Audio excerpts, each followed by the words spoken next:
Hi everyone, great to be with you. So today is going to be a bit shorter than yesterday. So just so you know the background here, I did a book with this title, the title of Tribal Leadership, back in 2008, and absolutely no one noticed when it came out, except a few people. Tony Hsieh was one, got an email from this person I'd never heard of. His last name had too many consonants in it, from a company that I'd never heard of, and he said he wanted to invite us out to take a look at what he did.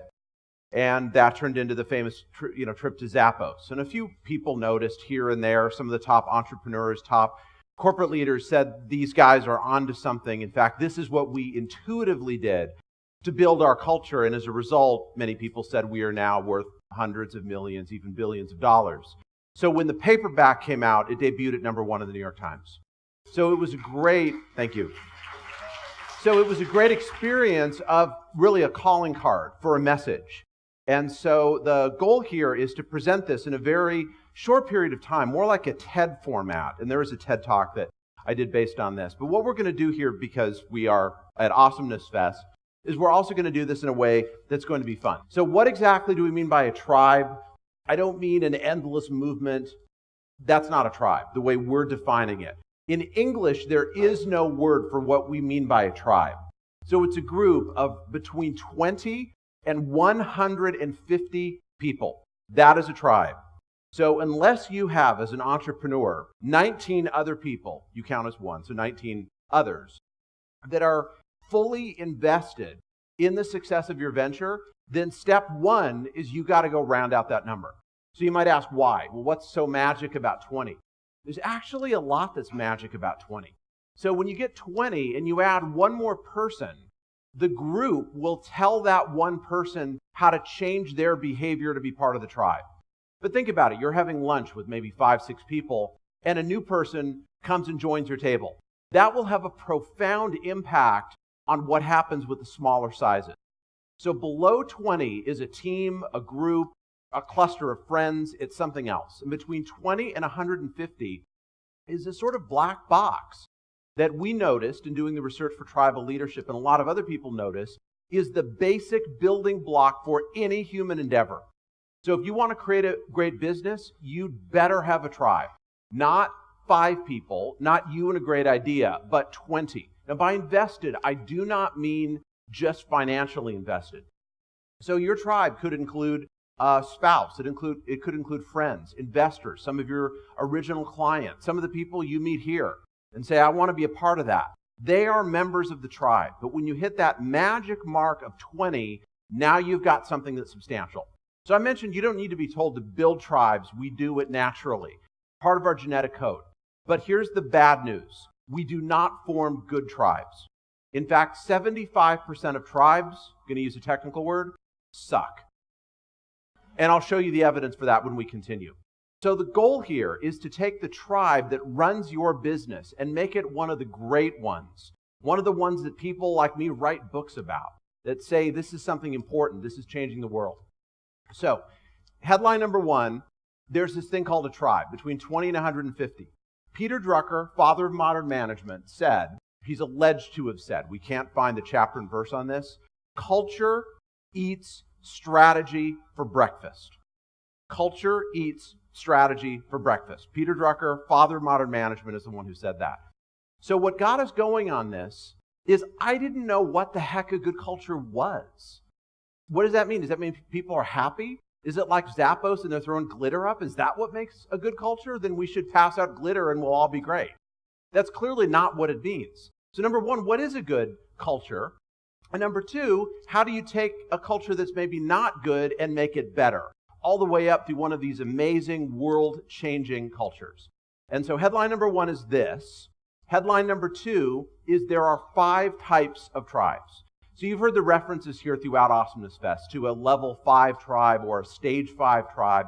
This is where we're going to talk about what that is and how you can build one. Okay, so we're going to start off with stage 1. So at the very bottom, this is a ladder.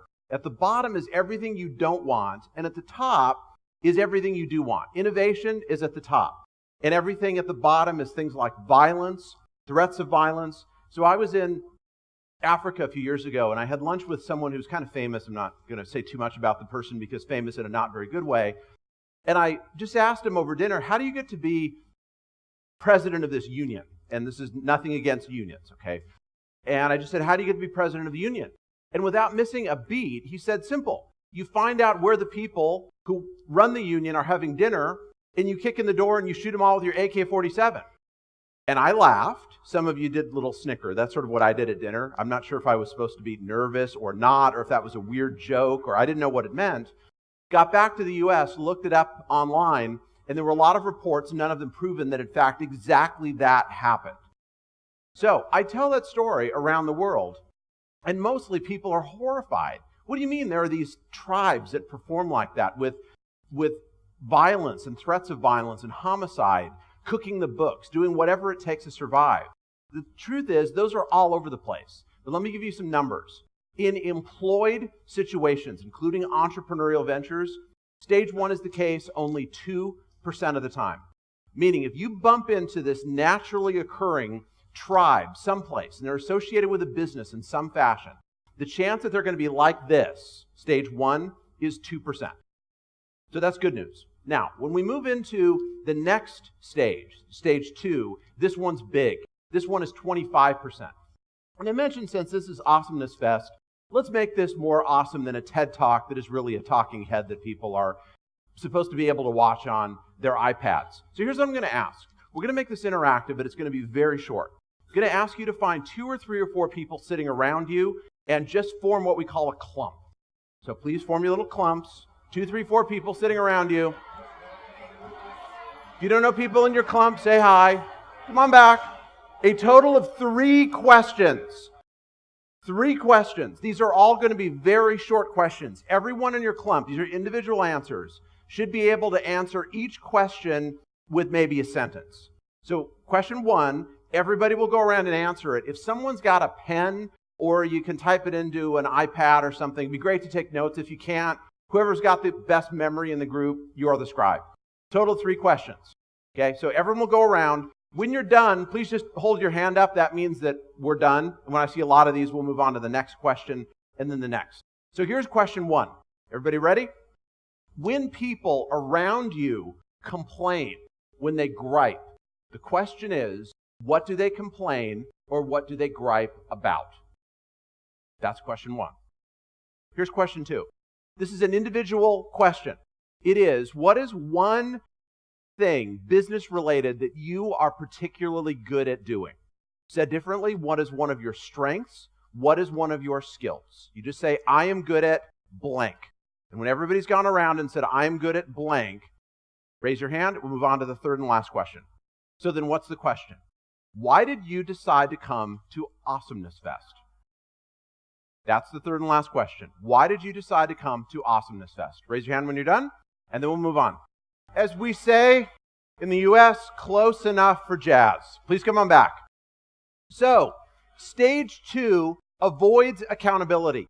The whole discussion about core values and what moves us and passion and core passion, yeah, that is absolute and complete bullshit at stage 2. If you've got this around you, most of what you've heard at Awesomeness Fest will not apply. And if you do it, you will come across as a weirdo and people will hate you. So, let's create in the room this kind of tribe. This is the case 25% of the time. 1 in 4 employed tribes is this way. So what I'm going to do is jump off here, and I'm just going to come to one of the clumps, and I'm just going to ask, what is one complaint, answer to the first question, that came up? I'll repeat it back, and we're just going to imagine that we're a group of people on a coffee break, or in the old days, on a smoking break. So what was one complaint that came up here?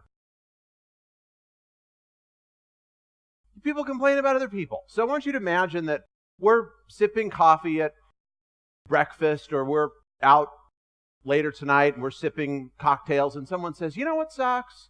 Other people. Yeah, man, I know exactly what you mean. And then notice what happens next. You break eye contact, you look down and you shake your head and say, yeah, I just wish everybody else were better. But we're not done. What was the complaint that came up over here? Oh, corruption. Well, there's all this corruption. It's not just we can't get anything done, but we keep getting slapped around by corrupt institutions. There's just corruption everywhere. Yeah, and then the people we have suck. Well, that's why we can't get anything done, between sucky people inside and corruption outside. So what came up here? Yeah, everything goes wrong for us. We're just unlucky. We tried all the right stuff, all the stuff we were hearing about with attitudes and models and systems. Yeah, we tried that back in 1995. It didn't work then. It won't work now. Well, what good ideas did you hear? One of the great things that I heard was about this past, present, future. Oh, yeah, I tried that a long time ago. You'll be really inspired for like a day, and then the crash back to depression is so bad. Yeah, it's better that you just don't try that. Just one more, and then we'll move on. Yes. I hate my job, and I still do it. That is someone who has quit and not told anyone. 25% of employed tribes. Now, here's the question. So we're a little bigger than a tribe. So we'd be a couple tribes. Maybe there's one over here and one over here. But I want you to imagine that this is how we talk most of the time, maybe even all of the time. Here's the question. How much work would get done? Not none. The bare minimum. Now, what would happen if we brought in Tony Robbins as a motivational speaker? What effect would that have? It would backfire. People would say, wow, I knew they were idiots. I had no idea how much. 25%. You should know that part one of this is going to be on how the tribes work, and then part two is going to be how we change them. Part two is actually going to be much faster because it's all about moving to the next level. The next one is my personal favorite. I'm great, and I don't know how to say this, but you're not. So I'm great, and you're not. But this is not just about me telling you that and you all nodding, yes, we suck by comparison. It's you said, no, I'm great in a way that you don't understand. Well, no, I'm great. Well, I'm great. So let's notice how this works out. So what if someone comes up and said, let's plan Awesomeness Fest 2014. How can we make it even better to move to the next level? Watch what happens. I'm going to pick on a group. Just want one answer to the second question, which is what is one strength or skill that you have? Project management. So hand goes up. Notice the kind of goofy look on the face. That's the I love myself. I'm great, and you're not. I have an idea. Call on me. Yes. Well, it seems to me, notice I, me, and my are the three most common words.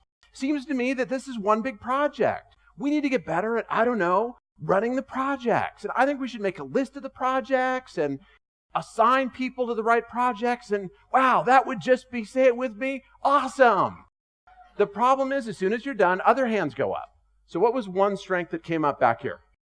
Networking. So next hand goes up and says, well, seems to me this is all about networking. Again, notice focus on me. And I think we could take the networking to the next level. In fact, well, you were, rambling on about this tribes and dark side and all that bullshit. I was making a list of how we could improve the networking for next time. Could I have the mic? Because I could go for about 20 minutes. So notice people are speaking from the perspective of their individual strengths or skills. Just one more. What came up here? One strength or skill. Negotiating. So the hand goes up and said, I think that negotiation's really important, and I'd be happy to say something about it. I think if we could really get good at negotiation, that would take us to the next level at the next Awesomeness Fest. So notice what happens. Now your tone is becoming a little glower, and that's good, because notice what happens. Everybody's got an opinion, but there's no moving as one. There's no gelling together. This is the problem in corporations. The big ones, is they're run by stage 3. So we go into a strategic plan. What does that mean? I've got an idea. Well, here's an idea. How about this? Well, I don't think we're doing it the right way. Did I mention my MBAs from Wharton? Who else has one? Oh, you don't? Well, let me tell you what we did at Wharton. So it's all about my experience trumps your experience. There is no leadership at stage 3. There's management, there's not leadership. And the number is 49%. So when I said 75% of tribes suck, do the math and figure it out. 49% at 3, 25% at 2, little tail there at stage 1, that's 2%. We have a major, major problem. Now, stage 4 is all about we're great. Now, this is where something really different happens, where people's individual accomplishment becomes not what they talk about, but instead it is the group commitment. So yesterday, when I was talking about core values, when people align on the same core values, the discussion becomes completely different. give you a quick little snapshot, and then we're going to hear from what some of you said about why you came to Awesomeness Fest. So every year I do training in Los Angeles where I live for the LAPD, the police force, their SWAT team. One day we were in a meeting, it wasn't as big as this, and I was up here kind of rambling on about something, and their pagers go off, the SWAT team. That meant they were being deployed to go take care of some bad people. One person got up, he was the ranking officer. In the room were people both on duty and off duty, but it's the entire SWAT team, a little over 60 people. And one person walked up to him and said, "Sir, you're not fit to deploy." And he said, "You're right." And he sat back down. He said, "I'm sorry, Dave, I'm going to stay here." Designated someone else to be in charge of what they call the mission every time they deploy at SWAT. It's called a mission. And that was the end. Now, what just happened? Well, stage 4 happened. So what was the value that determined that decision? It was fitness. Fitness of what? Of mind, of body. So what was the problem? Was the guy hungover? No, he had the flu. So as he got up, someone else walked up and said, "Sir, you're not fit to deploy. You're absolutely right. You're in charge." And he sits back down. Game over. Notice that decision took less than a second to make. Now, how would that have gone at stage 3? Who in the hell do you think you are? Do you see stripes? Do I see stripes? Let's see. Who would be in charge? That would be me. Let me tell you why you're an idiot. That would be stage 3. But 4 moves together much easier. So it's all about these group commitments. So the last question, third and last, is so why did you choose to come to Awesomeness Fest? So let's see. How about the group over here? What was just one answer? Okay, awakenings becomes very important. How about over here? Yes. I said because I'm freaking awesome and I wanted to find more people like me. Okay, because I'm awesome and I want to find people more like me. So awesome could be a value, right? So what else just bubbled up in your group about why people decided to come here? Yes, how about this group right here? Learning and energy. So is learning a value? Absolutely. Is energy a value? Yes, I come to learn. I come to be energized. I come to be around other people who are awesome. Those are the values that define us as a group. This is the case only 22% of the time. 22%. But this is where enormous amounts of work gets done very, very quickly. So 22% is at stage 4. Now, Vishen's referred several times to stage 5. So what is that?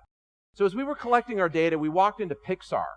They make movies, are now part of Disney. And we said, so who is your competitor? And we expected to hear DreamWorks. Who recognizes what this is? It's from the movie Brave. So here's what people said. Well, our competitor is not DreamWorks. Our competitor is, in fact, hair. Hair? Is your hair? Yeah, we can't render hair. So my wife and I have a 1-year-old and a 4-year-old, and so we watch the Pixar movies over and over. And sure enough, if you watch the early Toy Story movies, they cannot render hair. They look like buckets on people's heads.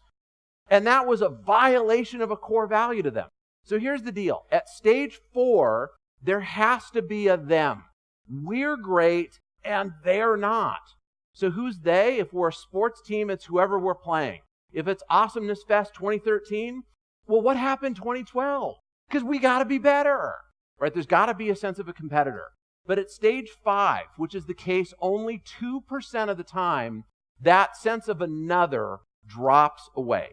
And all that's left is a pure values play. This is where you have the industry-changing innovation that just changes everything. These are the cultures, the tribes, that in fact change the world. Okay, that was the end of part 1. Part 2 is going to be very quick. Part 2 is going to be all about, I'm going to skip Donald Trump here, how do we change these cultures? So what if you have a group at 2? So let's say there's a little group and they kind of suck. So how would you know they suck? You listen and you hear my life sucks language. They're complaining, they're griping, they're avoiding accountability. You find a person in the group who sucks less. How do you know that? Because they want things to be different. And what do? You find the person, like, sir, what's your name right here? Mark. So I say, Mark, let's go get a cup of coffee. So Mark and I are now talking over coffee. Now, if Mark has been swimming in stage 2 for a long time, he can only hear one stage below where he was, where he is, which is 2, and the next one, which is stage 3. So how do I want to talk to Mark? 3. So Mark, I say offline, I think you have real ability. I think you have real potential. I'd love to invest in that and help you to become really awesome. And he might say, well, okay, I'll give it a try. If you picked well, he will have an epiphany. At some future point, he'll come to you and he'll look at everyone else that he works with and he'll say, I'm great. They suck. What just happened? Mark moved up to stage 3. So now what do? Mark, can you find someone else in the tribe and do for them what I did for you? That's how you change stage 2 to stage 3. Remember, you can only move one stage at a time. So what if you've got all these people around that just want to talk about themselves? Here's why I'm awesome. Let me tell you more about me. Let me tell you what I did. Well, you listen for, to go back to the dark side of leadership, the core values. Remember ClickDown? That is an application that we found that great leaders would use all the time to take stage 3 and move it to stage 4. You ask them a question like, what do you like about your job? And you ask why until it circles back upon itself. And if you find enough people that are focused on the same thing, now you begin to talk in terms of those values, and the conversation shifts in the same way it did at LAPD SWAT. In the same way it has here, right? We came as a group of individuals, and we're now focused on something much, much more important. Last one then is, how do we go to this elusive stage 5? Number 1, you must be stable at stage 4. If you're not, don't try to go to stage 5. If you do, you're just going to tick everyone off and they're going to think you're weird. So first thing, you have to be stable at stage 4. Then you pull people aside and say, let's just spend an hour talking about what may be the most important question we will ever face. How can we do something that will make history? How can we do something that will change everything? That was the conversation that Tony Hsieh invited me into when he invited me to Zappos all the way back in 2008. They were at 4. They wanted to find a way to go all the way to stage 5. Now, I can't draw a direct connection between the downtown project many of you have heard about, where they're trying to revitalize Las Vegas, but I'll tell you this. It is a stage 5 project. If you don't know what I'm talking about, Google it later. The downtown project that Tony and the people at Zappos are now doing. It is a clear attempt to move from stage 4 to 5 by doing something that no company in history has ever done. So that's the quick run through on tribal leadership. Let me just mention again, because this is going to be my last time to be with you, that we've got a bunch of free stuff here, davelogan.com/afest. One of the things I just want to highlight, take 20 seconds, is we've got something called a 21-day leadership challenge. It is completely free. It is a video, unfortunately, of me, sent to you every day. And when you watch the video, it asks you to do something for 20 minutes. Total time commitment every day is 23 minutes. We've heard back, thousands of people have gone through this. Again, it's completely free, that it has changed people's lives. It has changed people's careers. So we've got a special link here for AFest if you'd like to participate in that, along with download the audiobook and a fresh conversation between Tony Hsieh and myself. I just want to say at the end, thank you very much. I look forward to partying with all of you tonight and spending time with you at the temple. This has been an amazing experience. And to each and every one of you, thank you for making this place live up to its name. Thank you for being awesome.